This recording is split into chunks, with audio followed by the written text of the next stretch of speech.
This episode of Where Did the Road Go is brought to you in part by our Patreons. If you want to become a patron, go to wheredidtheroadgo.com.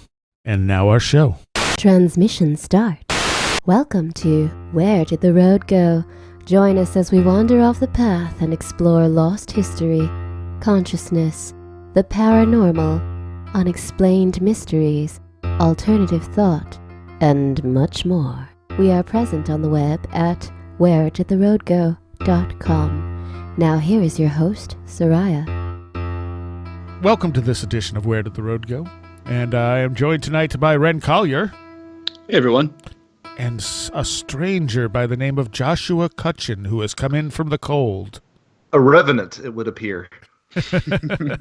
We determined it's been since October that you've been on the show, Josh. Yeah, life's been a little bit crazy, but it was good for me to sort of get my head on straight and to, prepare for my upcoming twins, which apparently I can't stop talking about already, and to really get a lot of good work done on this collaboration between myself and Timothy Renner. I wanted to get as much of this done before they got here as possible. So. Understandable. That sounds like it's going to be a big book. Tim and I are kicking back and forth the idea that it might end up being 2 volumes. Because there's just, you could probably make a book just out of my chapters alone, and then he's got his chapters, and we're doing some case studies as well. So it's going to be a big boy. But it's just we're trying to make it as comprehensive as possible. Hang on. Did you just say that your book might just be twins? I didn't mean it that way.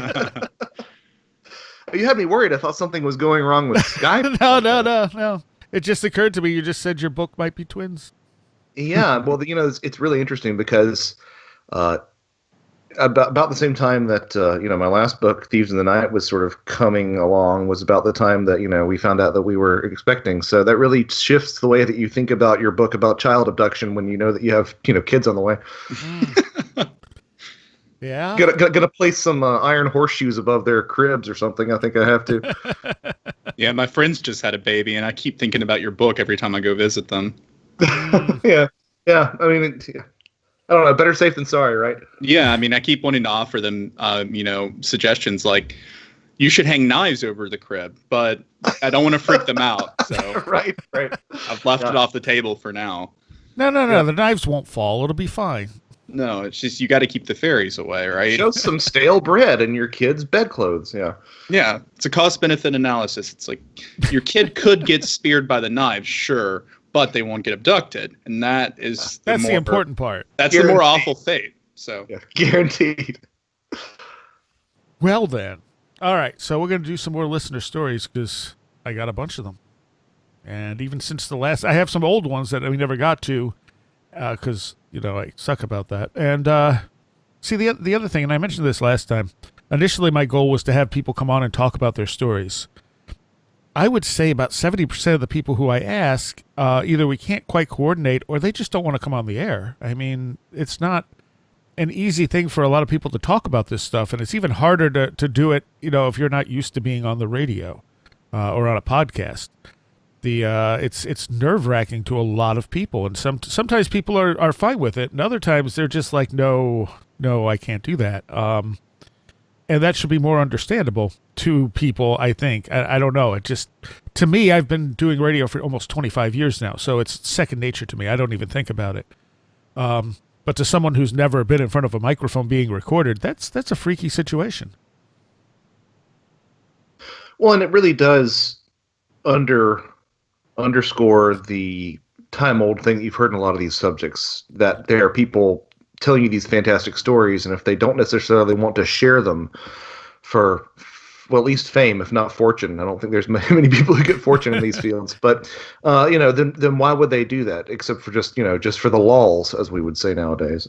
So I find that really interesting too, that people want to share things but they want to withhold their name. Like I personally can't imagine being a hoaxer and getting any gratification out of that sort of a process. Yeah. Most of these stories we've read, I don't think there's any that have raised any red flags to me.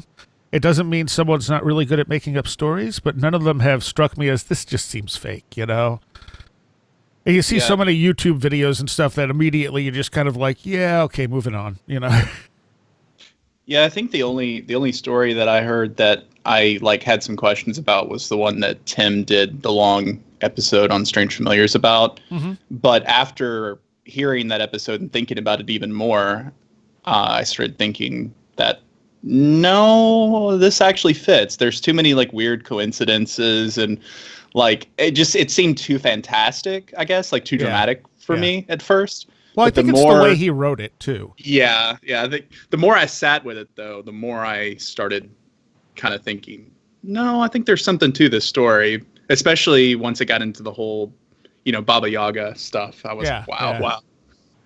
So, Actually, if I can, is it okay to talk about a previous? Yes. A previous. Okay, cool. So in regards to that story, and this is I think Tim and I are actually going to do their story with their permission as one of the case studies in the new book. I have been looking into some of these witchy similarities between Bigfoot and witches worldwide, some of which have really blown my mind. But one that I really appreciated was one description of a folklorist of Baba Yaga, which I will read here if that's okay. This is G.K. Zavoyko, Eurasian folklorist. He describes Baba Yaga as ugly and huge. Her face is completely furry, sometimes mangy. Her eyes are as big as eggs, and her disheveled, matted hair always hangs loose like a scarecrow. Her clothes are white, or made of a torn white striped material, or her clothing is, quote, like the bark of pine trees. So, I mean, if you're into Bigfoot at all, there's a lot to unpack there. Ugly and huge, there you go. Furry face, mangy hair, obviously not necessarily covering the whole body, but still. Mangy, matted hair. Comparison to a scarecrow, which it's actually sort of an interesting subset of Bigfoot reports where they talk about the Bigfoot heads sort of reminding them as a scarecrow in terms of the way that they're oversized. Her clothes are of white. Tim is actually going to do an entire chapter on the association of ladies in white with Bigfoot, which obviously has a bunch of fairy connotations too. And then finally, one thing I found really interesting too was this idea of the clothing like the bark of a pine tree. Even though it pushes my personal believability index beyond where I think it should be, there are a lot of people who are flesh and blood Bigfooters who claim that Bigfoot have the ability to stand so still that they can appear as a stump or a tree or a log. And that seems like an interesting correlation between that idea of Baba Yaga having, clothing like the bark of a pine tree. So I think there's that's what I first thought of when I heard about them making this Baba Yaga, connection within their story. Okay. You know what? On that story, I just want to add one last thing before we move on. But what really blew the top of my skull off was when I was listening to kind of the version on Tim's where he was interviewing them, and they just offhandedly mentioned. Did any of you catch that the UFO book that they were talking about, and the person who worked at the thrift store was Jason Horsley's wife? Really? Yeah, that blew my mind. I was like, okay, that's when I got on board, because I was like, this has gone from a Bigfoot story to being totally full-blown Keelian at this point. Because you've got a weird coincidences, like all syncing up that lead up to this dramatic event. And that's where I was like, yes, this is legit now. I mean, yeah, the idea that Jason Horsley's wife runs a thrift shop where two guys who have an interest in Sasquatch and go camping and have some really anomalous experiences is just, it's nuts. It's too nuts. Good to be true. And exactly. That's what makes me believe it. So, Josh, did you hear the story from Belgium that sounded like that with the sort of alien fairy lore type of one? Yeah, so besides what everybody said about the dwarven connection, people looking for ore, I found it very interesting that the location was in a bog, because there are quite a few contemporary fairy sightings who will describe fairy faces as wizened, and in some cases they literally describe them similar to the faces of people that they find preserved in bogs. And I don't know if there's that sort of ties into a lot of ideas that I have about fairies and the dead, but I found that really sort of an interesting tangential, not really a strong correlation, but something that was worth mentioning at least. Well, it definitely seemed more like a fairy encounter than a UFO encounter, other than them being described as being clothed in red spacesuits. Right, right. Which, of course, as it was brought up on that show, why they got to be spacesuits, you know? Yeah. Yeah, Well, exactly. I mean, why spacesuit? Why does it have to be a spacesuit? I mean, it's just red clothing. Mm-hmm. Right. You know. All right. So, and if anyone missed that, that was, I think, the first listener stories one we'd done recently from the end of December.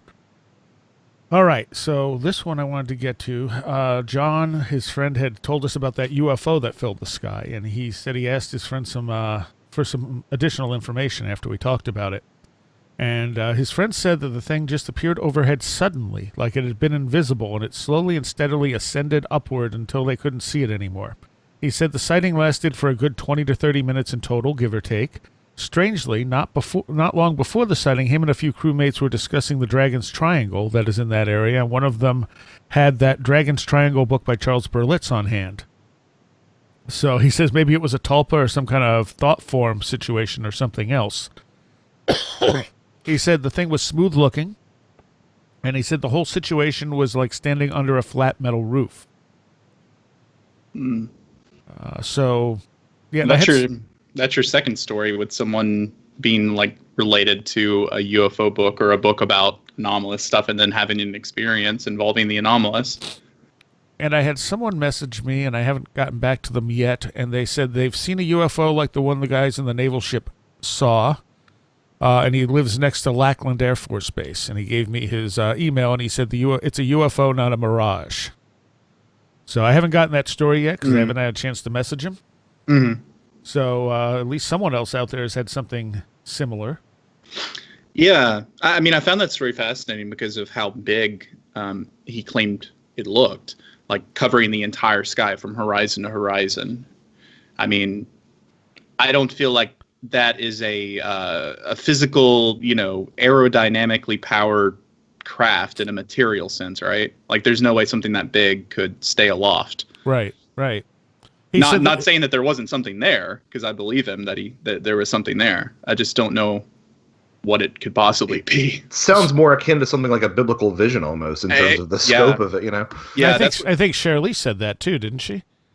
I brought that up. Oh, did you bring that up? Yeah, that it reminded me of like them seeing the flaming shields over the castles and things like that. Those type of stories. He said his friend said it was giving off a noise similar to a tornado siren, except it wasn't as high-pitched and had a more low, deep tone to it. And he mentioned the sound had a very ominous vibe with it. He said they all agreed they felt an impending doom, but of course nothing happened. Oh, I'd probably feel a sense of impending doom if giant craft materialized over my head out of nowhere too. Yeah. It reminds me of that scene in the Simpsons movie where I think Mr. Burns does something, puts everybody in a dome or something. Maybe it wasn't the Simpsons movie, maybe it was on the show, but I think that was the movie. Yeah, it was the movie. Yeah. And everyone in the church runs to the bar, and everybody in the bar runs to the church. Yeah. All right. So let's see. I do have a follow-up from our friend in Scotland who had the very high strangeness tales, but I think I'm going to get to a couple of the other ones, and then we'll get into his, because he gave me a bunch of them. And he's one of the people I asked to come on the show since he's had a lifetime of experiences, and he very politely declined. And, he said it's enough for him to share it. It's completely nerve-wracking to think about coming on and talking about it. So let's start with this one. This one comes from Rebecca, and she's from England. And how old is this one? Oh, this one's from 2016 too. All right, cool. I'm right up to date on not being up to date on these. She says, I have had some experiences with the paranormal since childhood, and my parents have too. Maybe it's genetic. The creepiest story is probably one which my mom told me when I was younger. I was 2 years old. I was a chatty child and talking at a young age. And me and my mom were upstairs together. I was talking to her when all of a sudden I had stopped talking and exclaimed, "Who is that?" She asked me what I heard, and I told her I heard a voice say, "Hello there." And I even imitated the voice being a deep and low tone. Obviously, she was creeped out, so she edged out of the room and tried to usher me downstairs when I stopped, and I pointed to the hallway and said, "Oh, it was him." And she asked who, and I said, "The little man with the big black eyes." I described him in detail, apparently telling my mom he was about the same size as I was and had huge, big eyes, and he was cheeky, and said, if anybody hurts you, I will hurt them. That always unsettled me, and I have tried to I have tried to come to conclusions as to what that was. Maybe it was an imaginary friend, but surely a 2-year-old child couldn't make up the words the little man said. I have no memory of it, nor did I see it. Have I seen it since? I'd also like to mention that, again, when I was a young child, about 5, I think, I used to tell my parents that a lady came to visit me in the night called Jill, and I used to try and say her last name, but all I could manage was Hawk something. And I said I'd try to ask her next time I see her what her name was. Meanwhile, my dad was speaking to our neighbor who had lived there for around 50 years, and his mother, with his mother, and this lady I saw at night came up in the conversation. My dad was shocked to the core when our neighbor told him that there in fact was a lady who lived in the house called Jill Hockenhull, and that she had died there years ago. I know this sounds like a classic ghost story, but it honestly is true, and I have always creeped out my parents with the things I saw up until about age 8 or 9. So they see a gray, and then they see a ghost. Yeah. I wonder if the two are connected, people. And it's interesting that she saw stuff till about 8 or 9, and then it stopped. I mean, because I think kids are more open to this stuff. Mm-hmm. Yeah, I mean, pretty much every worldwide tradition suggests that, at least, and that's sort of the time when, at least in Celtic lore, it was you became less likely to be taken, spirited away in that sense. Really? Okay. Well, clearly she wasn't spirited away. Well, right, but I think that seeing these things and being taken by these things sort of go hand in hand. I think the first one would probably would have been the creepier of the two stories. I mean, ghosts are something that I think more people are accustomed to. Like you can accept that your house may be haunted, but a creature with big eyes, saying, "Hey, I'll hurt anyone who tries to hurt you." It's like that's weird. It also sounds a little bit like I'll hurt anyone who tries to hurt you. It sounds almost sort of like a guardian sort of entity as well. Yeah. It doesn't. Obviously, it's not threatening her. Yeah, immediately that's what I thought was like holy guardian angel, right? But that's not quite probably the right term to use, but that's what popped in my head when I was listening to the story. And I don't really mean that in the sort of Christian guardian angel sense, but more in the kind of occulty sense. Right. Or it's just a guardian spirit. Yeah, like a guardian spirit. It's strange. I was just thinking about that, what you guys were talking about with the seeing these things ending around, age 9 or 10. And has the implication been that somehow puberty is the trigger there? That's what causes these things to stop happening, or the beginnings of puberty? I would think so. And then on the other side of it, though, sometimes puberty starts these things. Yeah, it's interesting. Yeah, you're right, because you have cases where psi effects like telekinesis, psychokinesis, those sort of things happen during sort of the hormonal rages of puberty. So, Josh, any insight? Well, I think that both of your things can be right about these things stopping and starting, because I mean, what is puberty? But I mean, there's that word again. It's a liminal threshold. Yeah. So it's a spot where things will, stop and or start. You're neither a child no more nor an adult. I have to sort of rein myself back on certain things about liminality, because you end up getting liminality pareidolia. If you really look for it, you can see it anywhere. But I think that sort of puberty cusp, I think that there could be a pretty good argument made for that being a place where things stop or start, because that's a stopping/starting point. Well, thinking of kind of playing off that period of time before puberty, when you're a child, is also a time in which you are not really formed as a human being in terms of where you fit into social structures, where you fit into society. It's not until the differentiation of puberty and sort of changing, sort of becoming a gender, becoming more masculine, becoming more feminine, that you start to sort of fall into social roles. You start to be more integrated into your culture. So perhaps that sort of being adrift in your own world before the advent of puberty is something that can invite these sort of events. Well, and also, the real world starts beating imagination out of you at that point too. Yeah. Yeah, you're not allowed to have those experiences after a certain point. You're not a child anymore. Stop imagining things. Yeah, I guess it reaches a certain point, once the child's old enough that, you start worrying and involving, psychologists, and when they start talking about these sort of events, whereas when you're a child, it's just like, oh, they're just imagining these things. Yeah, they have imaginary friends. Yeah, imaginary friends. All right. Yeah, one of the worst things I think has happened to, probably the worst things that's happened to Western childhood and Western spirituality, but also definitely one of the worst things that's happened to fringe studies and anomalistics is this inability to sort of differentiate the imaginal between the imaginary. The idea that things can be a flight of fancy and be imaginary, but things could occupy this other space, that's this archetypal space that's imaginal. Well, it's possible too that you also start to solidify in your own mind what is possible and what is impossible, because I know I've said before on this show that one of the reasons I think things like near-death experiences or out-of-body experiences trigger certain abilities in certain people is because the limits upon what a person considers possible are destroyed. And when those limits are no longer on someone, when they no longer think that, oh, this couldn't happen, it's sort of the sky becomes the limit at that point. But when you're a little kid, there's no distinction there. You don't know what is possible in the world. When a little man with a big head and giant black eyes comes and talks to you, you don't think this couldn't happen or this isn't happening or this is a dream. You just accept it at face value because you have no real standard of comparison until you reach a certain age. You just haven't gained enough experience in the world to know what is real and what's not real.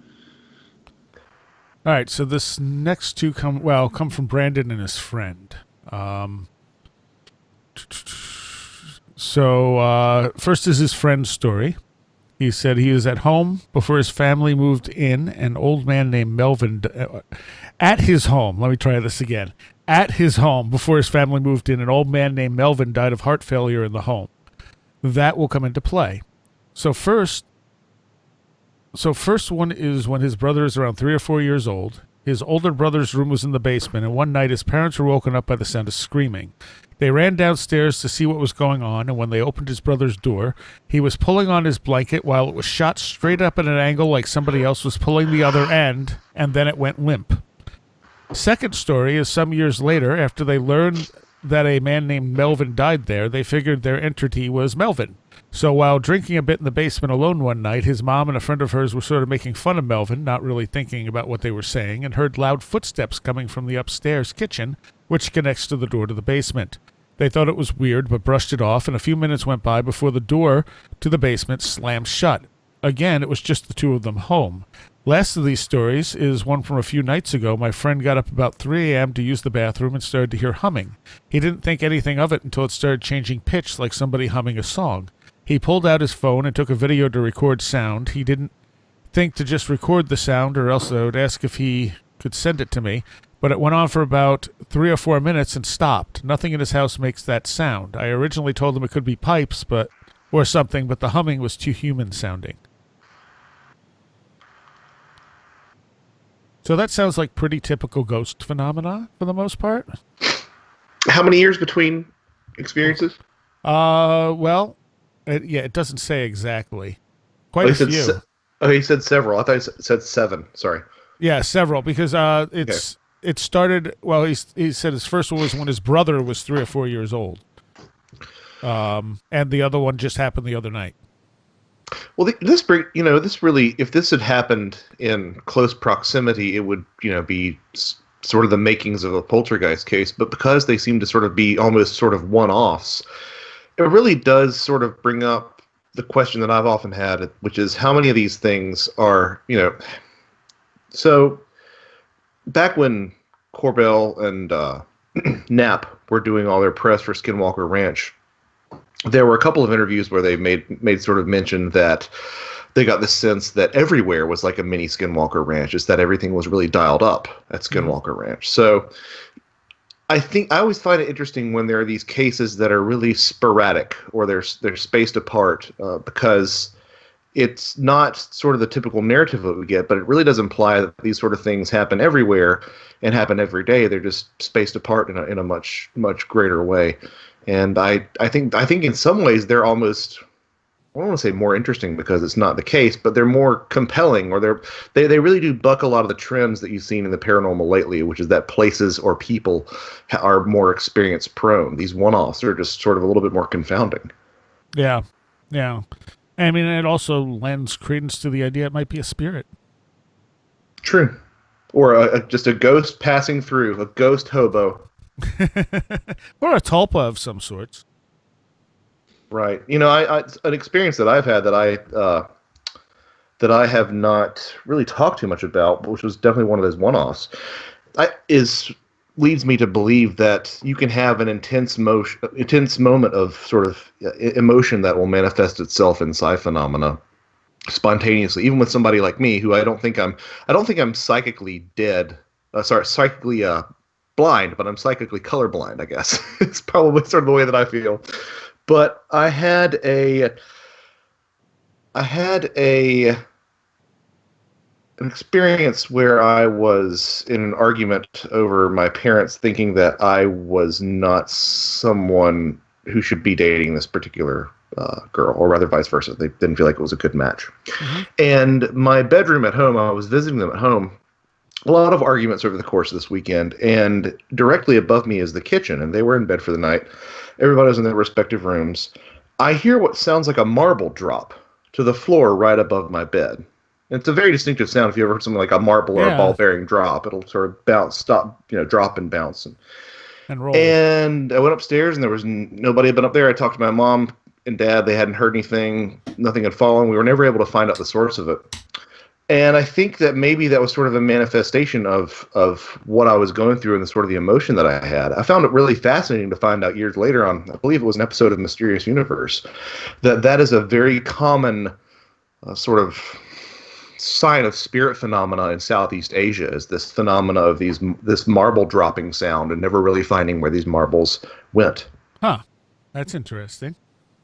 Yeah, it's not talked about a lot. Yeah, what a strange particular thing. All right, so he has his stories now. He said his are a bit shorter. So I have 3 sisters. I'm the eldest.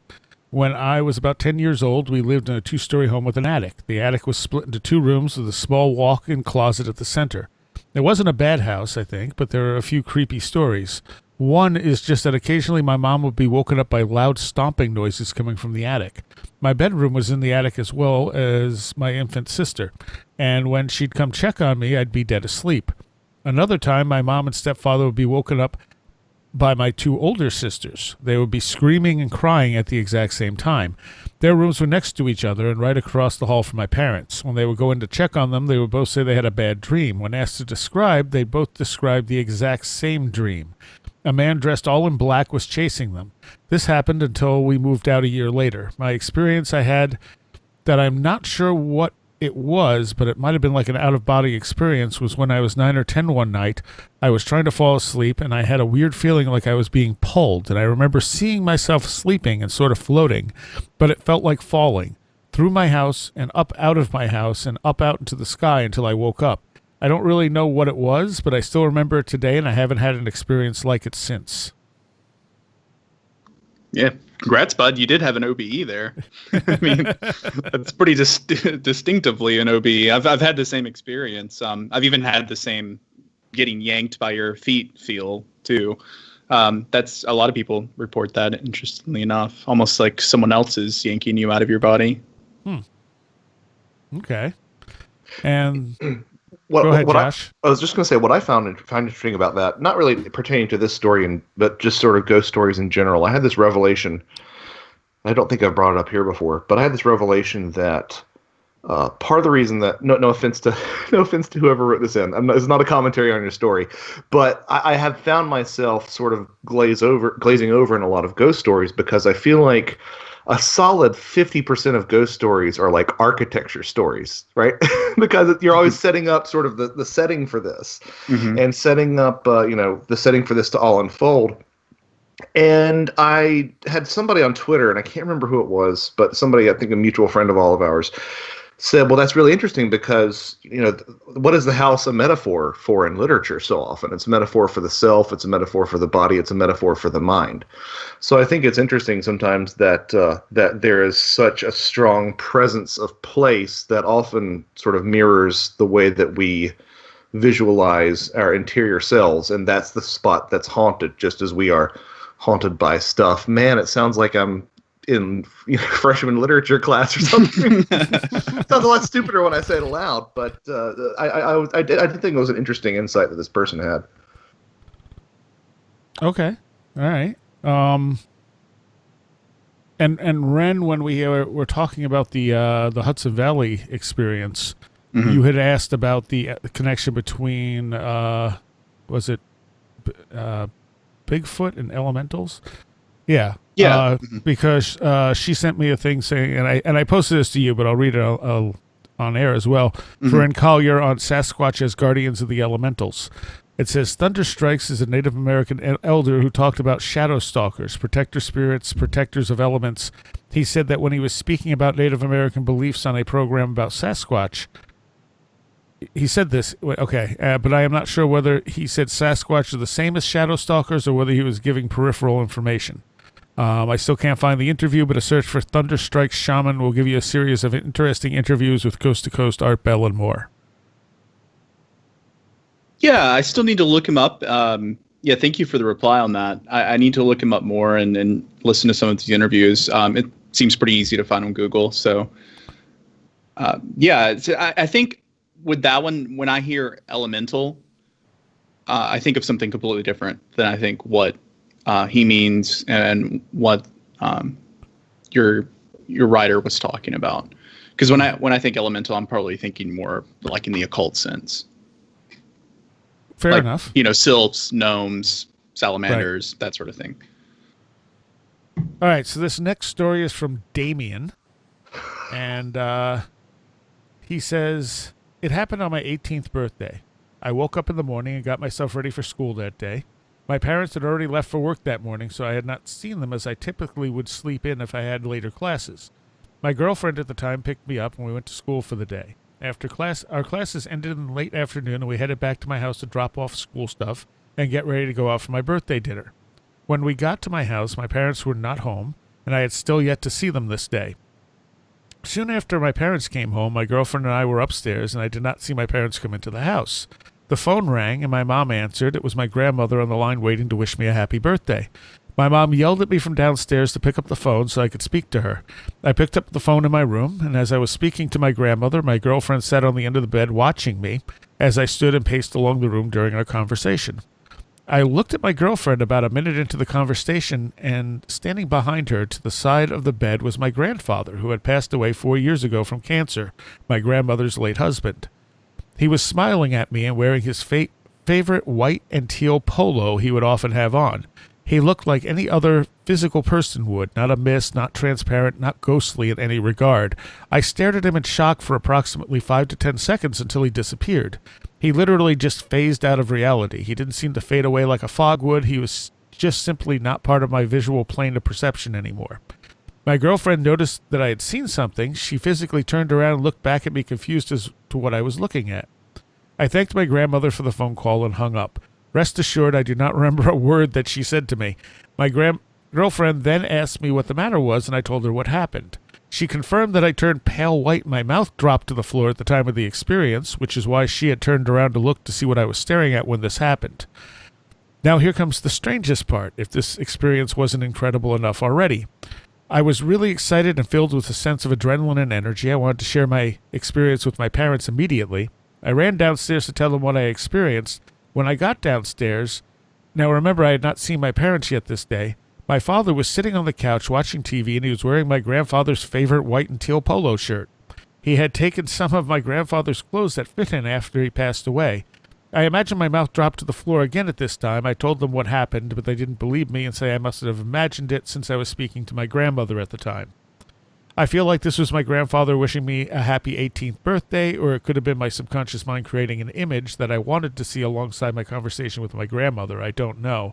The synchronicity of the white and teal polo, though, is a tremendous dagger here, as it had a physical and non-physical tie to my experience. I don't know how it all connects, but I know that it wasn't all just a coincidence, or was it? Well, I have to say, I'm glad that this listener is thinking so much about this experience, because I know one thing I've thought about a lot with a lot of these ghost stories is, yeah, you saw a ghost, but what does it mean to you? Like, how does this relate to your life? How does this relate to you as a person? It just seems strange that ghosts would just appear for no reason at all, or would just be hanging out or just doing things to spook people. Like, there's got to be some sort of purpose to it. So I really like that he's thinking about that. He's also thinking about the idea, well, did I make this vision for myself? Is this something that I wanted to see? Or is this, him wishing me a happy birthday? Mm-hmm. Mm-hmm. Josh, anything? Yeah, the detail of the shirt is really compelling to me because there are plenty of stories that you hear about here and there about how objects a lot of times have no meaning, but we sort of give them a meaning through the course of our lives. And,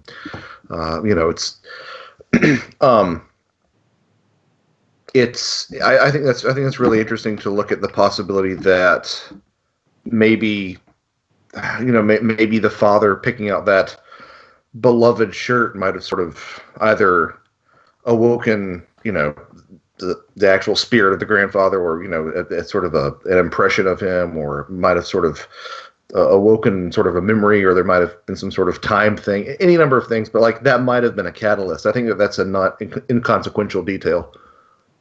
Yeah, I agree. Yeah, there's this almost element of precognition in it, or at least premonition. Mm-hmm. Mm-hmm. All right. So now we're going to get on to some more of our listener in Scotland's experiences, as he sent me a few more. Let's see where it starts here. Said that a show you did a little while back resonated with me. I can't remember when it was exactly or who was on it, but it was about shadow people, and the person on the show called the Mimics. I believe that was, every time I go to think for a name, it's just Gwendolyn. That was Gwendolyn, I believe, who had that, because she actually had a mimic recorded on audio while she was recording a YouTube video. So that was her show, and she saw shadow people. I think that was what he's thinking of. He says everything that was on the show really stuck with what I've experienced myself. We too have had encounters with shadow people, have seen those little shadow cats, you'd call them, the ones that dart around. I've heard the voices of family members when there's been no one else in the house. Perhaps these things are directly related to the more fully formed doppelganger entities. Perhaps the shadows learn to take on more sophisticated shapes the more time they spend with you. Perhaps they're all tulpas and their families accidentally created. Any of those are fairly good guesses, I think. So he said a more recent Vardoger, man, I'm never going to pronounce this right, Vardoger experience. So yeah, can I chime in? Yeah. I would suspect, and I'm sure there's somebody out there who can definitely prove me wrong, so please be kind. I would suspect that it's sort of like has a sort of FV sort of sound, like a Farthiger. Is what I think. The way that I've heard it, the handful of times that I've heard it pronounced by people who I would trust to be competent, that's sort of what I think. So yeah, okay. I'll just say Vardiger is probably what I'd say. Vardiger, if you're American. All right. Yeah, because it's Scandinavian. I forget exactly which country. But quite simply, I was having a shower in the afternoon one day while everyone else was in the house. Everyone else in the house was out doing the shopping. While I was in the shower, I heard the top door opening and the family struggling in the hallway, the sound of rustling plastic bags, heavy laden stuff, and no doubt ready to tear if they have to be carried for a minute longer. The grunting and panting as they awkwardly shove past each other to drop the bags off in the kitchen before going back to fetch more. I finished up my shower, left the bathroom, and nothing. There was no one there, no shopping bags in the kitchen. Top doors still closed, but I'm telling you, I heard it, and heard it clearly. I heard them come in while I was in the shower. About 15 minutes later, they came home for real this time, shopping bags and all. So that's a pretty typical experience, and I don't have a good explanation for it. I mean, time slips, it could be a premonition. I mean, because it's obviously duplicating something that's going to happen. Right. Yeah, I sort of lean towards the time slip explanation myself, or maybe a precognitive thing, depending on how many other people actually hear it. Right, and it seems to be focused on one person. Right. So he says my own shadow person experience, which is half scary and also half kind of comedic. He says, okay, so I'm asleep in bed one night, and yes, even though I live in Scotland, I have one of those poor little AC units in my room. I live in the attic, and in the summer it can get pretty nasty up here without it. Anyway, point is I got an exhaust hose that goes out the back of it and out the skylight. So one night I'm asleep, like I said, I hear this big crash that wakes me up with a startle. I sit up straight in bed and immediately notice the hose has fallen out of the skylight and crashed to the floor. I then notice that there's a tall, black, shadowy figure standing next to the AC unit. The thing is that it too was looking down at the ground, standing there fixated at the AC unit hose, as if to say, "Poop, did I do that?" I sat there in bed staring at it, half paralyzed with fear for what seemed like a while, but it must have just been a few seconds. And then I saw it sort of glance up at me a wee bit, and then it looked back down at the hose. Then, as if it took a few seconds for the shadow person to register that it had just saw me looking at it, it suddenly and violently jerked its head right around to look at me. Naturally, I did the only thing a man can do in this situation, and I screamed like a girl.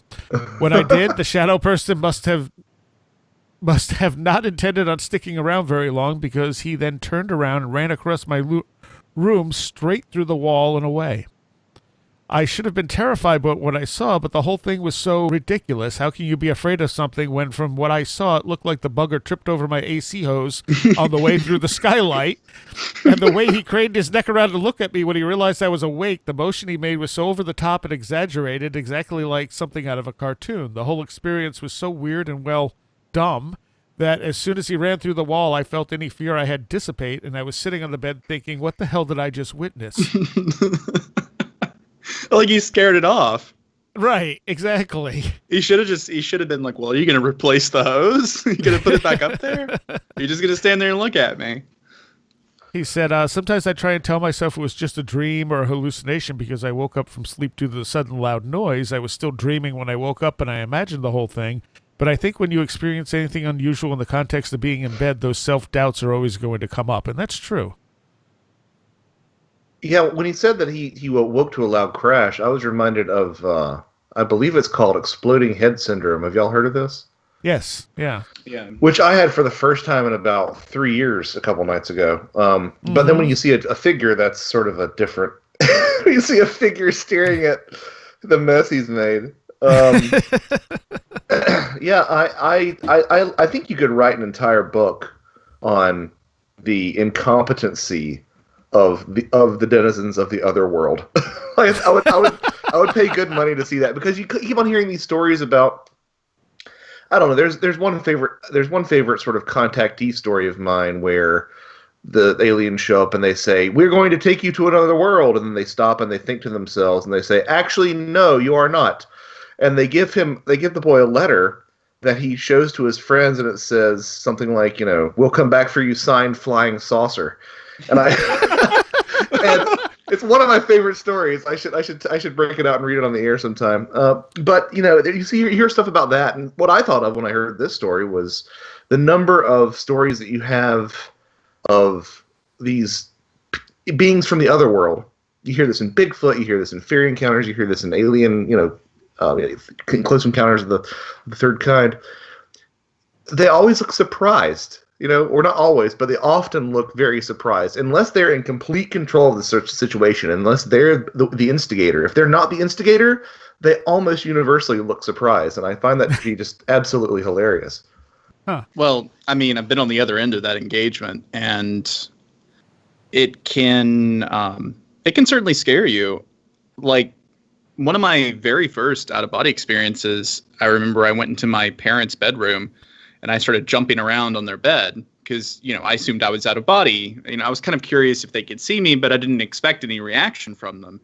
And while I'm sort of jumping around in the bed, like making noise in this out-of-body state, suddenly my mom's eyes open. And she sits straight up and looks at me. And I get terrified because I'm like, oh no, did I wake her up? Like, all these little kid fears come to me. And I run away and I go back to my body.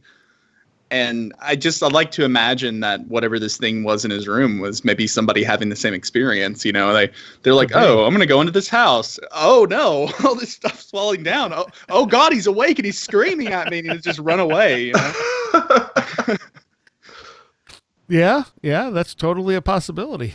Yeah, I mean, I like to think about it from the other point of view. Like, if you were in that same experience, if you thought you were, you thought you were invisible, and you were, in somebody's house, and then all of a sudden somebody sees you, how would you react to that? You'd probably run away as well. Well, you may also be thinking it's a dream. Yeah. Mm-hmm. So you're dreaming that, I just tripped over this thing, and then suddenly someone's screaming at you, and you're like, oh my God. Yeah, you probably can't see them very well. You're like, oh. And then you run through the wall. Mm-hmm. Too bad we don't have someone with that experience. I was having this out-of-body experience. Exactly. Somebody else sends you a story, and they're like, I was having this, and I went to this skylight, and all this stuff started falling down.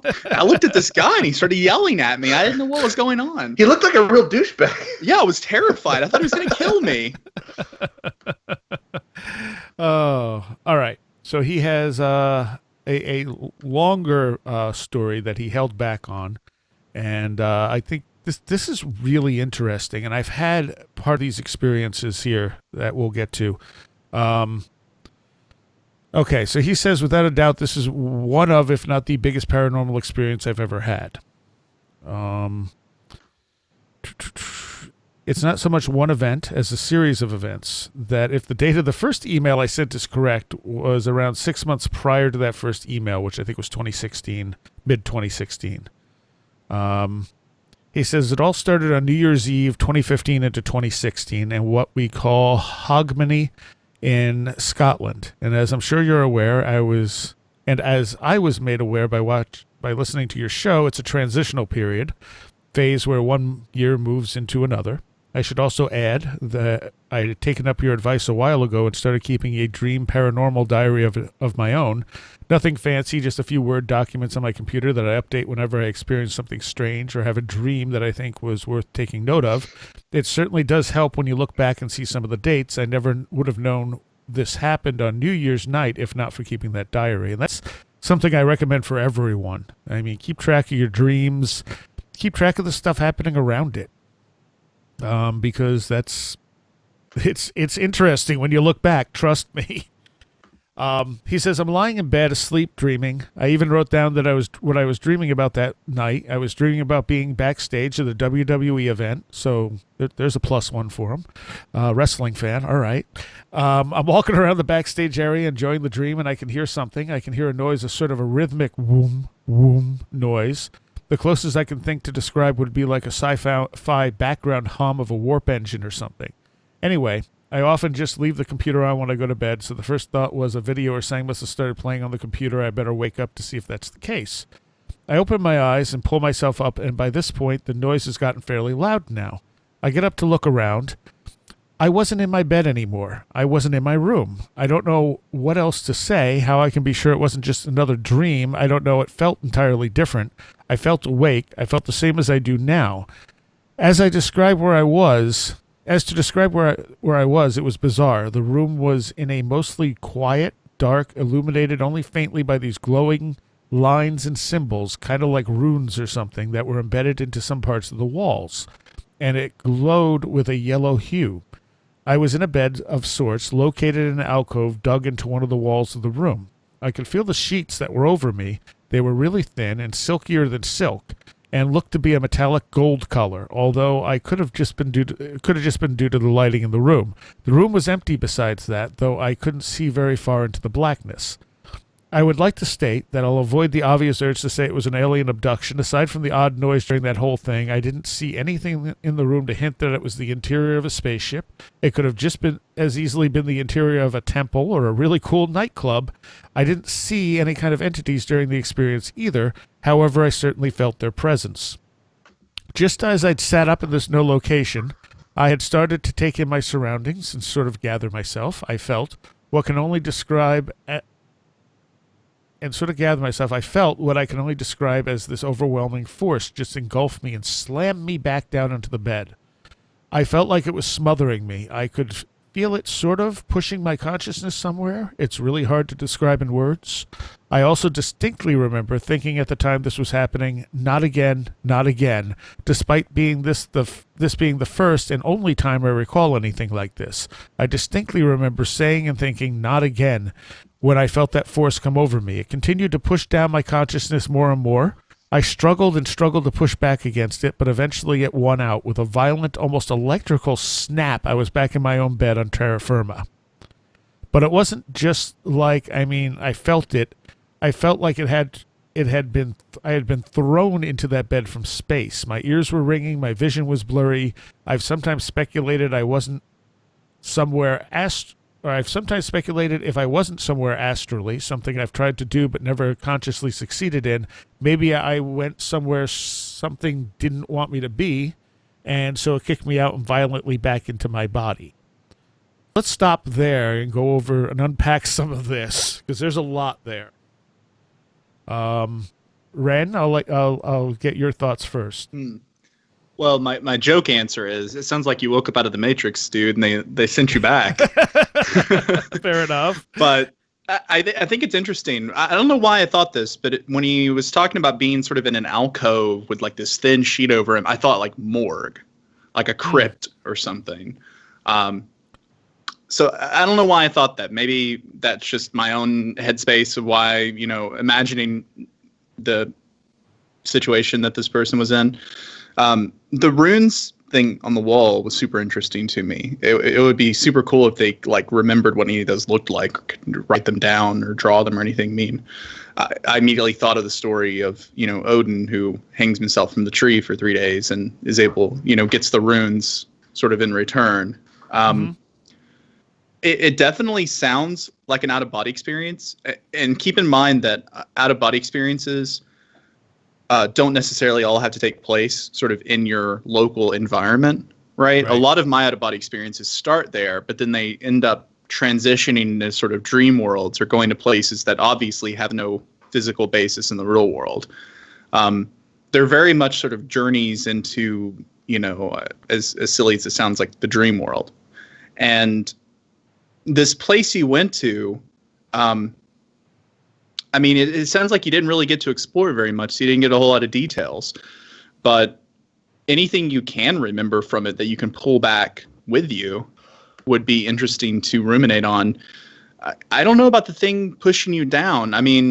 You certainly, I've come across things out there that, will try to start fights with me or will test me or do things like that. But I've never had anything kick me back into my body. So I'm not really sure on that.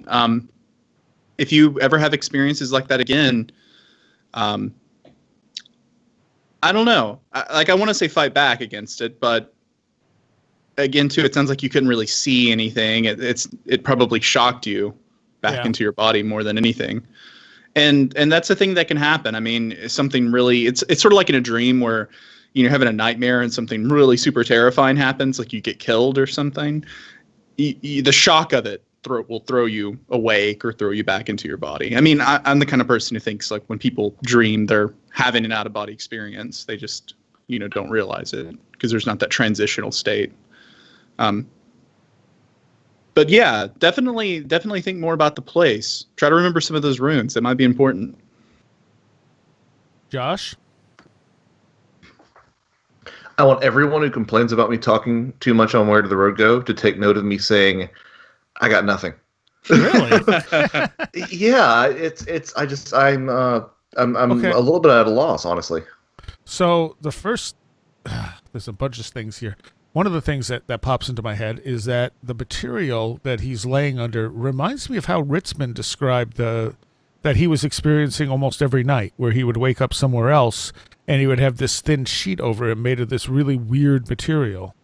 Oh, right. I forgot about that. And that seems like an odd little detail. Mm-hmm.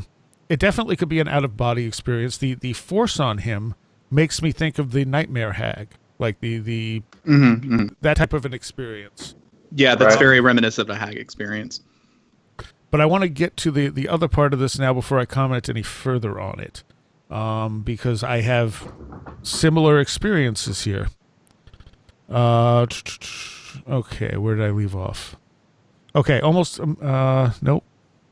But that wasn't the end of it yet. I was a little shaken by that whole experience.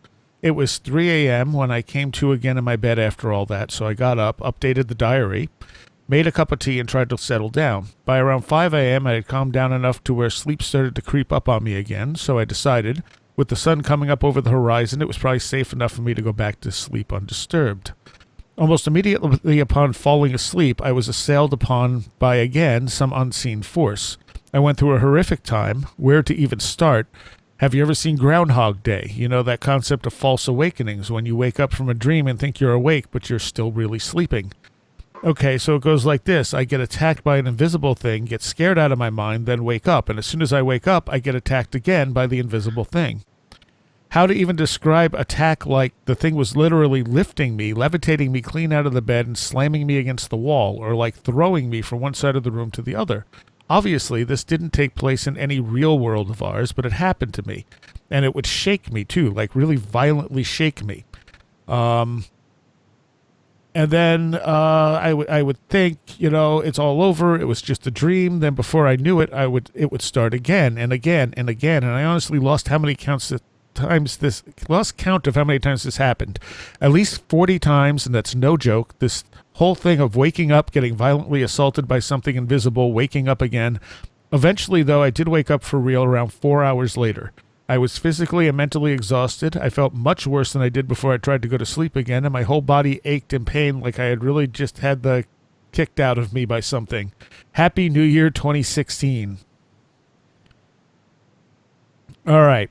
So I've had stuff like this happen. And that's what struck me so much about this. Mm-hmm. I've had one experience very, very similar to it, but the difference is I felt like I was in an out-of-body state. And it was just before I was given the name Seriah. And I found myself in the field up where the potter's field there is, in the graveyard where other stuff has happened in normal consciousness. And I was surrounded in a circle by little things I called watchers that looked like just hooded figures, like sitting on the ground. And there was this big black mass, this big darker than dark thing that just kept slamming into me and throwing me around like I was a rag doll, and it hurt. And there was another spirit there, and she kept saying to me, "Don't get up." And I kept getting up, and because that's me. And every time it hit me, it felt like getting hit by a truck. And eventually, she pulled me out of that situation and put me back in my body. And the description, again, like he just described, going back to his body, was very similar, where it just kind of like slammed me back into my body. I think I almost fell off the bed because I bounced so much. And I had bruises, and I was really hurting from that experience for probably a week. So I understand what he's talking about. The difference is it wasn't a situation where I kept waking up. It was a solid situation, but I've also had that experience where I can't wake up, where I keep thinking I'm awake, and then something happens. And I had it not super long ago, and to the point where it's been really frustrating before. I'm like, okay, I'm still not awake. And it's Yeah. like, all right, wake up. Okay. Let's look around. Nope, not awake yet. You know, it's kind of funny. I've actually had the opposite. I've had false awakenings all the time, which sounds like the worst place to go to rehab. False awakening. But I've more often than not lately had, whenever I am worried about getting to sleep, I've actually had dreams where I can't get to sleep. I've done that. And then I wake up and I discover that there's something nonsensical that happened while I was trying to get to sleep, and I'm like, oh, so I was dreaming about not being able to get to sleep, and I didn't get to enjoy it. Awesome, great, love that. Oh no, I've never had that one. You guys got me up on that one. Yeah. So you've had that too, Seriah? Yeah, I've had that, and I've also had the dreams where I've gotten up and started to get work done that I really didn't want to do, only to wake up. And be like, so I didn't get all that done? Great. Oh no. Oh man. So the false awakenings thing, let me tell you a really short story about like a 5-tiered false awakening I had back in September. Yeah, go ahead. Okay, so I'll go through it quickly, but basically I felt like I started having an out-of-body experience. I went out of body, but I was having trouble like moving through things. I couldn't like go through my window or something. So, and I heard my dad in the other room say, "Son, are you dancing around in there?" Like I wrote this all down. And so I was like, okay, you know, something's weird with this OBE. So I'm going to go back to my body. I went back to my body and like adjusted my pillow and stuff. But what I found out later was that like when I went back to my body, I was still dreaming, right? So I'm still dreaming. I'm just dreaming I'm in bed, like readjusting my pillow. I make myself have another OBE inside of the dream. So like, I guess this is what Inception the crap out of me. I have this whole out-of-body experience where I like wrestle this giant boar and I pass this test that this woman gives me inside this little like weird house. And then I end up like quote unquote waking up and I'm in this, where is it? Yeah, I end up back in my quote unquote room, but it's not really my real room. And, I've got some people there with me and we're like listening to this podcast. It's like this really heavy talk about this guy's daughter, like dying of SIDS or something. We turn off the interview and I go into the living room and there's all these people there that I know that are like friends of my girlfriend and stuff. So I start, I tell them how I'm just really exhausted. You know, I didn't really get a lot of sleep because I've been having out-of-body experiences all morning. And I ask them what time it is, and they tell me it's like 11:30 a.m. And I'm like, oh man, I'm going to be late to work. And then they put on this weird 80s movie with a bunch of WWF wrestlers like Hulk Hogan and Randy Savage. And then I wake up again, and I'm in bed again. And I'm like, okay, that's weird. So I get up and I go into this living room that's not my real living room, and I've got these two roommates who are sitting on the couch. They're like, and outside the window, it looks like kind of like a deserty area, like I'm in Arizona or Montana or something. But otherwise, completely realistic. No surreal, dreamlike things happening other than just, you know, it's not real. But at this point, I become self-aware and I realize I'm still dreaming. And I'm like, I start telling them that, hey, I'm not real. Like, I'm just dreaming and none of you are real. And they start like laughing at me and they're like, you know, like making fun of me. Because they give me this look like, how stoned are you, dude? And then I actually snap out of it and I actually wake up in my real bed. And like, it was funny too. I'd only been asleep like a couple of hours. But it felt like I'd been gone a long time because I had just went through like this 4-tiered false awakening. It felt really strange because all of the places where I woke up were just like normal places. You know, they were like real apartments and normal people were in them. You know, I've often thought about that, like how, I know this sounds very, very bong hit college dorm kind of stuff, but like, are dreams necessarily not real? You know, when you have a dream about living some other life and being this guy who lives in an apartment with 2 roommates, and, you know, you watch movies and talk about music and stuff. how do we know that's not really some other life that you have lived or are going to live or are currently living, and right now you're dreaming? Right. You know, it gets really, really weird really quickly when you start diving into that. So the weird thing with me is that when I have these experiences, it's almost always when I'm sleeping at a time I don't normally sleep, usually in the evening. Never in my life have I been someone who is asleep in the evening, but every once in a while I won't get enough sleep or I'll be sick or something like that, and I'll be like, you know what, I need to take a nap. And it's hard for me to take naps because I don't fall asleep easy even when I'm exhausted. Yeah. So like, but that's usually when I have the weirdest like sleep stuff going on, is in that time period, and I don't know why. I don't know what it is about that time, if it's because I'm not normally asleep then or what, but I've had so many experiences where I realize I'm stuck. You know, like I remember one feeling like I was literally swimming up through this like mist of something trying to get to normal consciousness, and just as I started to break the surface, I felt something's arms wrap around me and pull me back down, and I couldn't figure out how to get back out again, which is a very unnerving and strange sensation when you know you're lost in your own like subconscious or whatever you want to call it, your own dream state, and you can't figure out how to get out. The one thing I've learned over the years is if I really want to get out, what it usually takes is me to move. Yeah. So like if I can get my body to kind of shift, it'll bring me out of it. But it's really hard to do because you're in that dream state. You're cut off from your body. Yeah. I know I've had similar experiences where even though I realized I was dreaming, it wasn't lucid in the sense that I could control my dream. And I wasn't able to just like wake up. I would be like, okay, wake up, and nothing would happen. And like the few times it's happened to me, I just had to like kill myself in the dream to wake up. That doesn't work for me. Find a building, jump off of it. I have died in so many dreams and kept going. Oh, jeez. Or it's almost like I go back to a restore point in a game. You know, it's like I die and go, oh, You just respawn. I died. Let's go back to the last point and not let that happen this time. And it's like, wait a second. Will that work in real life? I should mention also, Kaylee had written me, and she said that the Vardoger is pronounced Vardoger, like dough in the middle, and it. So that's Okay. That's the actual pronunciation for it. Vardoger. Vardoger. Vardoger.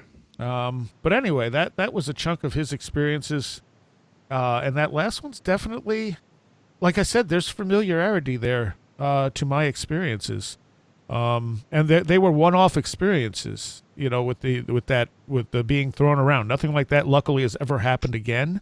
To this day, I'm not fully aware of why it happened like that. It was just prior to me getting the name Seriah, so it felt like some kind of initiation almost, but I don't, I still, again, I don't to this day fully understand it. Yeah, and the hag experience, I mean, don't feel alone in that experience, because there are a lot of people that have like hag experiences where they jump on your back. That's where the phrase like a witch riding your back comes from, or a witch riding you. We're being haggard, you know. Being haggard, yep. And it's like sitting on your chest. I know my dad's told me he's had the chest experience. I've had the witch riding my back experience. Yeah. You just need to do what I did. Throw it off your back and eat it. You got to realize you have the power is the thing. Yeah. You say throw it off your back and eat it? Yeah. Have you not heard that story, Josh? I know I've told it on the show before. I don't know. Yeah, I guess so. I guess it's been a while. Sorry. You know, I think I said the same thing, even though I had heard the story. I think the first time you told me, it didn't really sink in until you said it the second time, and I went, "Wait, eat it?" Yeah. Tasted like sand. And you ate it anyway? Yeah. I was getting back at it. How dare that thing jump on my back and scare me like that? I'm gonna get revenge on it. But that's the thing you've got to remember. If you have more out-of-body experiences, just remember when you're in that state, the only currency in that world is your confidence in yourself, and you're only limited by your own belief in yourself. It sounds very self-help book-ish, but trust me on this. The more confident you are in your own abilities, the more powerful you'll be. And if anything tries to get in your way, if anything tries to fight you, just laugh at it. They can't hurt you. I promise. I've never run into anything out there that I couldn't best. I don't know. Well, the thing I ran into hurt me. Yeah. You didn't believe in yourself, Seriah. You didn't believe in yourself, sorry. No, I did. I kept getting back up. Well, I've got the power of God and anime on my side, so. No, but it's interesting that you say that, Wren, because I think that ties back into something that, if you look at a lot of these stories, and again, fairies, aliens, Bigfoot, ghosts, there seems to be, whatever belief system you have seems to be an effective means of repelling the entity. Yeah. Mm-hmm. And I think that says there's something in there that's really profound about the role and the power of belief, whatever that might be. Yeah. And so I think that as long as, it sounds, you're right, it sounds cliche, but as long as you believe in yourself, kids. Yeah, it's true. I mean, it's not even that you got to believe in something as long as you believe in yourself. I mean, I had that experience during my hack attack where, I tried to call upon Christ and these things that I'm only sort of halfway and lukewarm involved in, and it didn't work because, I don't really believe deep down. But when I believed in myself and I said, I tell you, get off my back, by the power of me, that worked. By the power of Grayskull. Yeah, by the power of Grayskull. Get off of my back. Yeah, I mean, it really is. It's all about, because I really think that imagination, I mean, we call it the imaginal realm, but I know you made this distinction between imaginal and imagination, but in the imaginal realm, your imagination is your only form. It's your only ability there. And it really comes down to who's got the better imagination, who believes. Okay, so this is going to sound corny, but in the Matrix, where Neo and Morpheus are having like their first like training session in sort of the training program, and Morpheus tells him like, you think that's air you're breathing? It's sort of like that. It's like you have to remember when you're having those experiences that it's not the real world. You're not limited by your physical abilities in the real world. Your imagination doesn't have to breathe. You can scream forever. Exactly. Or if you want to be 100 foot tall and have 1,000 arms, you can do that. You can be whatever you want to be. That's what I get stuck in this too when I have out-of-body experiences where I think that I get stuck in having like a physical body. Like if I'm like flying, I'll like see my arms, and then all of a sudden I can't fly anymore, and I've got to flap my arms like a bird to stay aloft, because it's like just you don't have to have a physical body. When you're non-physical, you are non-physical. You can be whatever you want to be. You can imagine whatever you want to imagine. So don't limit yourself. I had the one out-of-a-body experience that I may have actually caused, that I did intentionally, where I had, again, ended up in that same potter's field. But I did it intentionally. When I first got there, I thought, people say they can see in 360 degrees when they're in this state. And I tried to do it, and it kind of half took, and then went back to seeing normally. And I went, okay, fine. I guess I'll just look at things normally, Yeah, that is the kind of thing where there are probably some things that are difficult to comprehend because of your physical limitations, right? Because we see in 3 dimensions, we see primarily like in a cone in front of us. Right. So while technically, yeah, you could see everything at once, you have no frame of reference for that sort of Your brain doesn't like it. Yeah, your brain is still going to have a really hard time dealing with that. But I'm sure if you practiced it, you might get good at it. I know I recently read a book where a guy talked about using other senses, like non-physical senses, when he was in out-of-body experiences where I forget what he called it. It was like mind sensing or something. But he could map out where everything in a room was without actually like looking at it, just by sort of extending his senses around the room. And I always thought that was super interesting because he wasn't limiting himself to his, sight. He was using sort of this weird mental sonar that he basically invented while he was at an out-of-body state. I have tried something like that in a normal body state where I've tried to put myself in as much of a relaxed state as possible where there was noise around me and tried to sort of follow the noise. Yeah. Try to filter one thing out of another thing, and if you when I did it right, it literally felt like my consciousness was moving along the trail of that noise. It probably was in a way. I mean, that's, in a way, yeah. That's, I mean, sort of the theory behind remote viewing. That's kind of how that may work. So, you know, your senses aren't necessarily local. Right.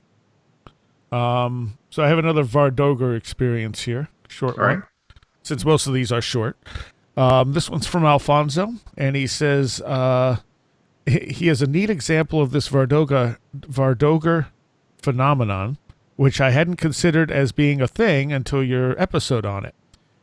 A few months ago, my roommate went on a long international trip, and I didn't know when my roommate was supposed to arrive because I never bothered to ask. I can be aloof. One evening, I was in the kitchen preparing food and heard what I assumed to be my roommate arriving. I heard a car park, someone rolling something to the door, a key jingling, and the door opening. I have one of those smart doorbell cameras, so I checked the camera feed on my phone, and no one was there.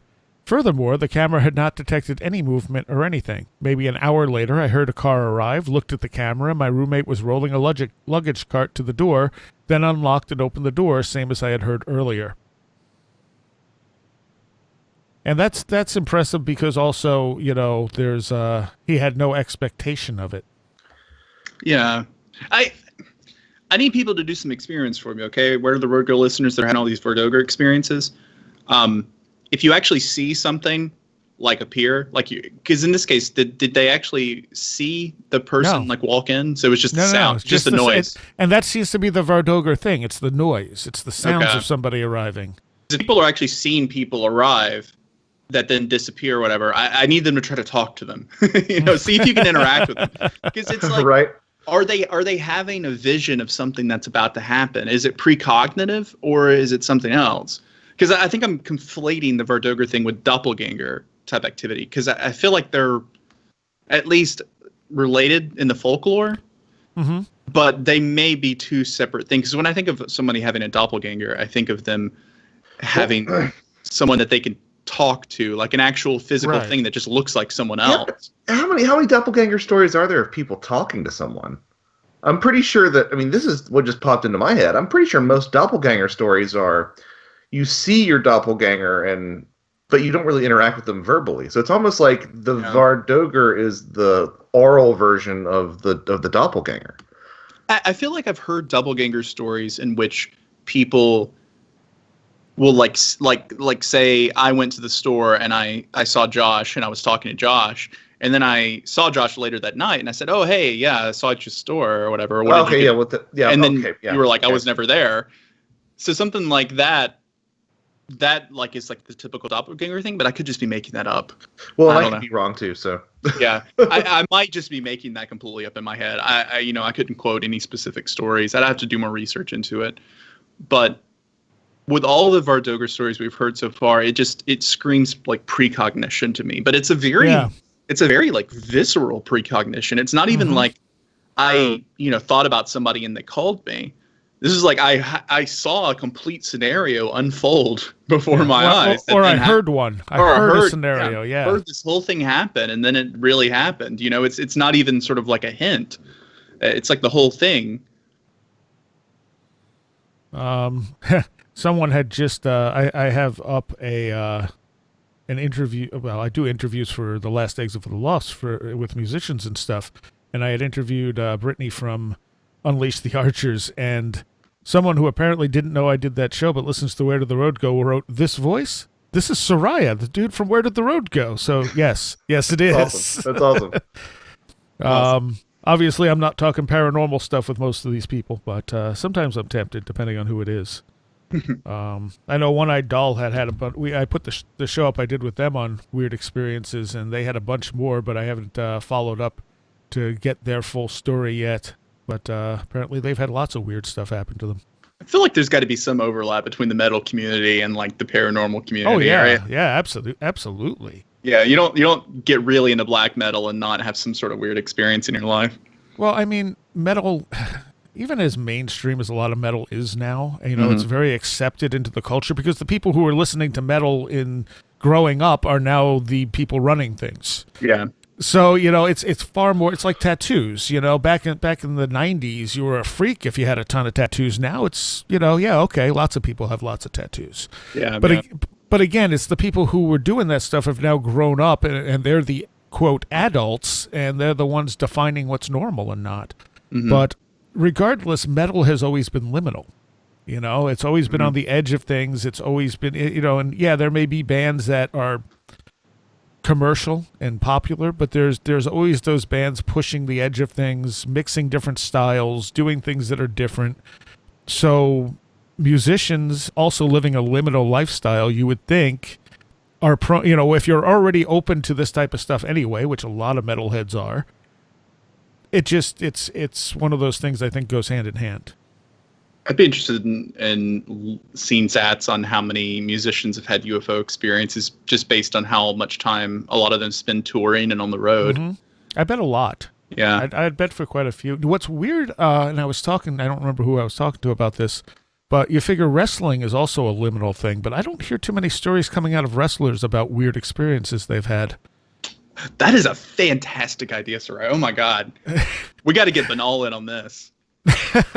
Oh man, We got to do like a wrestling show where we interview wrestlers about their paranormal experiences. So- That's an incredible idea. so when you say wrestling is liminal, you mean in terms of it's like the way that it's sort of thought about in culture, right? Well, there's a few things that lend to wrestling being liminal. Yeah, it's thought about in culture because it's not, people will say, well, it's fake. But in reality, it's both fake and real. I mean, when you think about it, and I know this bugs people, wrestling's one of the most real things on television. They don't get extra takes. They don't get special effects. Mm-hmm. Most wrestling shows are live. They have one chance not to do, and sometimes very dangerous maneuvers without screwing them up or hurting each other. So even though it's a performance, it's more real than any TV show you're watching. It's more real than reality shows. At this point, it's more real than the news. I mean, the only thing that's probably more real than professional wrestling on television is actual sports. Yeah. And there's even questions in some of those. So, I mean, it's like when people say wrestling, it's fake. It's like, what do you mean by fake? Because these guys get hurt. They get hurt real bad sometimes because they're really hitting each other in a lot of cases. I mean, there's some stuff you can fake and you can pull punches and stuff like that, but some of the impact is impact. I remember talking to Al Snow, and he said, his heart was like, his chest was ticking at one point every time he breathed. And I said, why? And he's like, well, I was getting splashed from the top rope by someone every night. And he's like, and it just, something got loose, and it's like, that's disturbing, Yeah, they really put their bodies through a lot to do that job. So it's liminal in that sense. It's liminal that it's a sport, but it's also not a sport.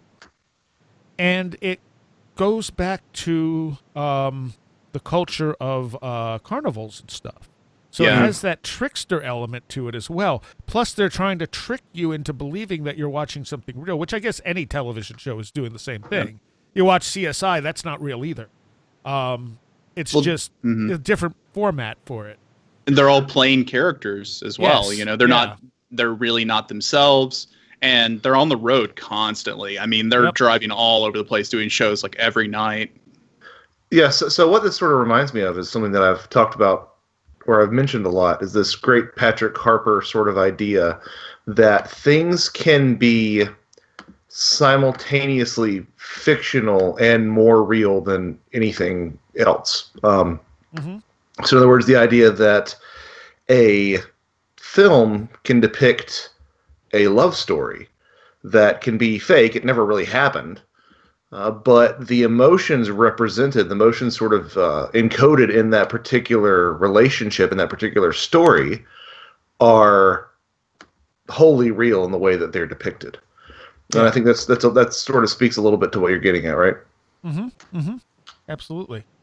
So I mean, it's always in that liminal position in culture. I mean, there have been times where wrestling was mainstream, like back in the 80s and stuff. But those are rare points where it's that big. I mean, most of the time, you get a lot of people watching it. It gets some of the highest ratings on television, but not as many people admitting they're watching it. Right. Because it has that stigma to it, just like the paranormal does. Interesting. But yeah, there's a trickster element to it. And even though, they're playing characters, it's a little less now than it used to be. I mean, back in the 80s and 90s, yeah, they were playing ridiculous characters. Because Vince McMahon would bring people in and say, okay, what do you do in real life? Oh, you're a garbage man? All right, we're going to make you like a super garbage man, Yeah, you had a lot of like really like kind of like culturally insensitive stereotype characters too. Yes. Like oh yeah. like the Iron Sheik and others like that. It was, I mean, yeah, wrestling has always been this like crazy carny sport that, yeah, it's so strange because it also exists in that weird place in society too, where it's like acceptable and super popular. I mean, let's not, I mean, wrestling is a multi, $1 million endeavor. $billion. Yeah, it's a multi-billion dollar, sport. But it's also sort of seen as bad. It's sort of seen as like low class, like uncultured, like only trailer trash watch wrestling. Right. Kind of thing where it's like in this weird place between it's like incredibly popular, but also not really accepted by most people as like a legitimate thing. And that's why I say a lot of people don't, there are people who watch it who just don't really admit they watch it. Uh-huh. Yeah, exactly. Yeah. Well, maybe I've turned it on once or twice, Yeah. And in places like Mexico and Japan, it has even more of a trickster element to, especially in Mexico with all the masked wrestlers and stuff. Yeah. Because their identities are kept quite secret. I mean, those masks are a big deal. Mm-hmm. And both in Mexico and Japan, it's also taken a lot more seriously. It's not as looked down upon as it is in American culture. Mm-hmm. And a lot of people forget too that, they only really think about, I guess, like the WWE or like the big promotions, but there are a lot of like really small promotions that play all over the country all the time. Tiny promotions, which is people who barely get paid anything at all and are just basically doing it for fun. You know what else I would like to see is I would like to see the number of people who are simultaneously into the paranormal and into wrestling. It'd be a pretty good cross section, I think. I think it would be too, because the two of y'all, and then Aaron Golias is a huge wrestling fan. Yep. And Tim Banal we mentioned already. And whatchamacallit, up in Canada, Newfoundland, Paul Kimball. Yeah, Kimball is a big fan. Oh, that's right. Yep. So yeah. I would never have put that together.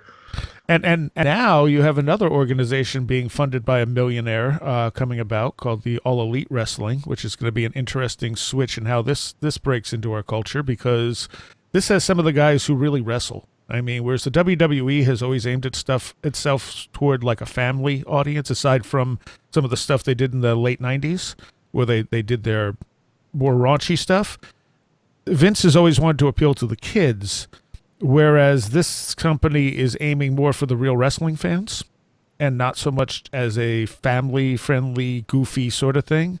So it's taking up from companies like Ring of Honor and New Japan, which is where a lot of these guys came from, and hopefully we'll be putting on a completely different type of show.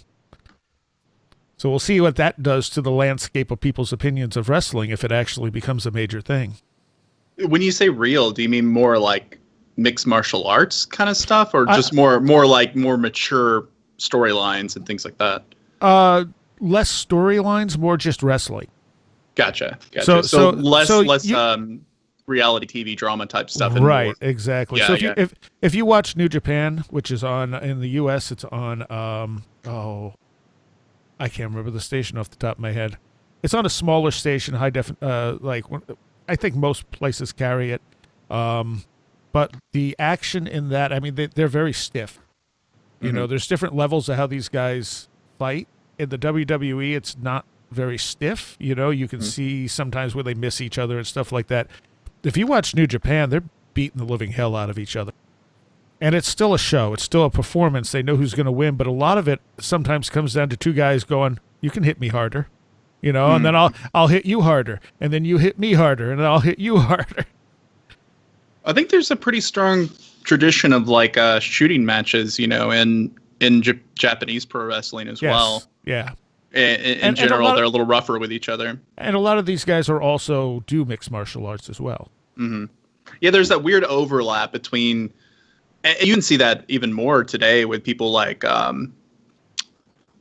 I can't remember. Did Kurt Angle actually do MMA? I know Brock Lesnar went on to do mixed martial arts. Kurt Angle was a Olympic pro wrestler. He was a gold winning Olympian.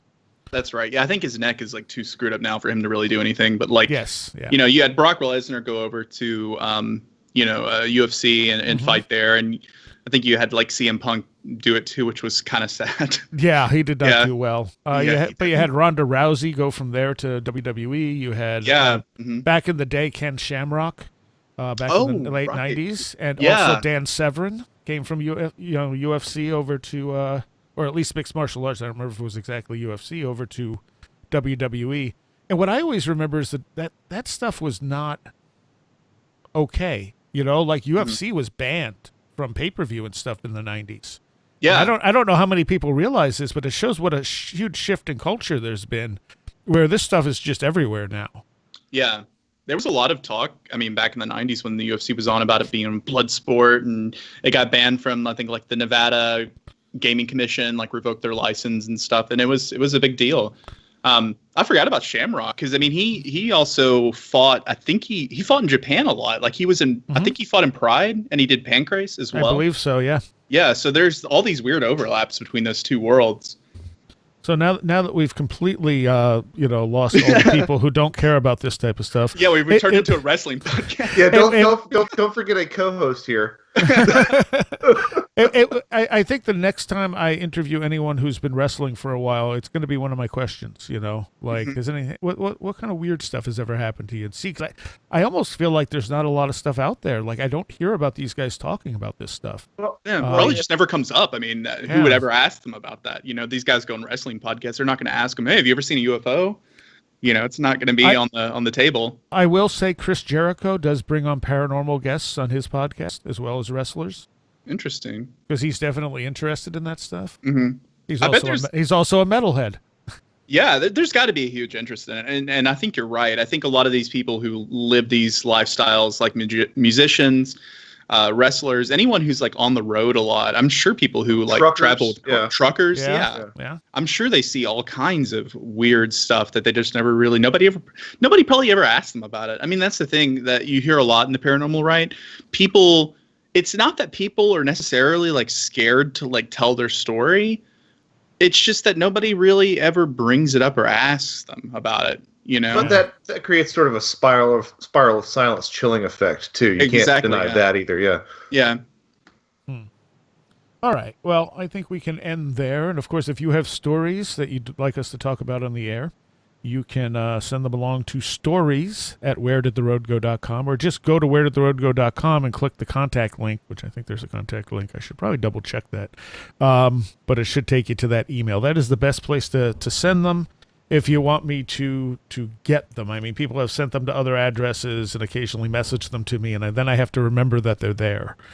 If they go to the stories, then, I know where to... Oh, I don't have... Oh, yeah, there it is. Okay. So yeah, if you go to wheredidtheroadgo.com and click on contact, it'll take you to the email. It's just not a link because then I get spammed. You get those things that pick up the emails off websites and start spamming. So, but stories at wheredidtheroadgo.com. And if you are interested in coming on and talk, if you've had a variety of experiences and want to come on and talk about it, we're open to that as well. Right, guys? Yes. Totally. Please come on and talk about your experiences. Don't be shy. It's not that scary. I promise. All right.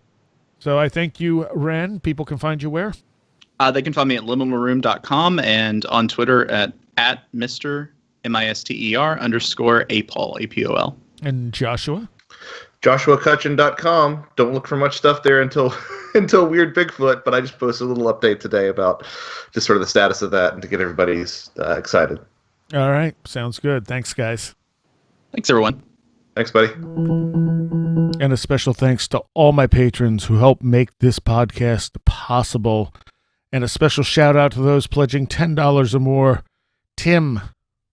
An extra special thanks to Tim. Allison Cook. Super Inframan. Andy McNamara. Bart Ooms. Charles Beauregard. Craig Cicernos.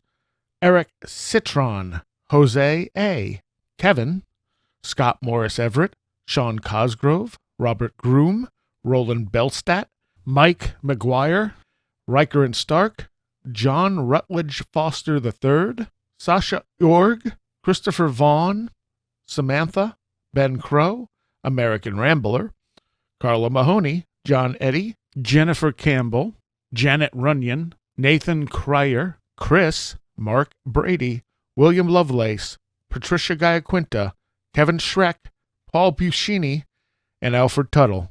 Thank you all so very much. All right, as we said, keep sending those stories at wheredidtheroadgo.com, or just go to wheredidtheroadgo.com. You can find the address there if you are unsure. We also just put up a Reddit page for the show. Haven't done much with it yet. I'm not super familiar with Reddit, but if you're on Reddit, our subreddit is Where Did the Road Go? So go seek us out and join, and maybe we can get some conversations going there as well.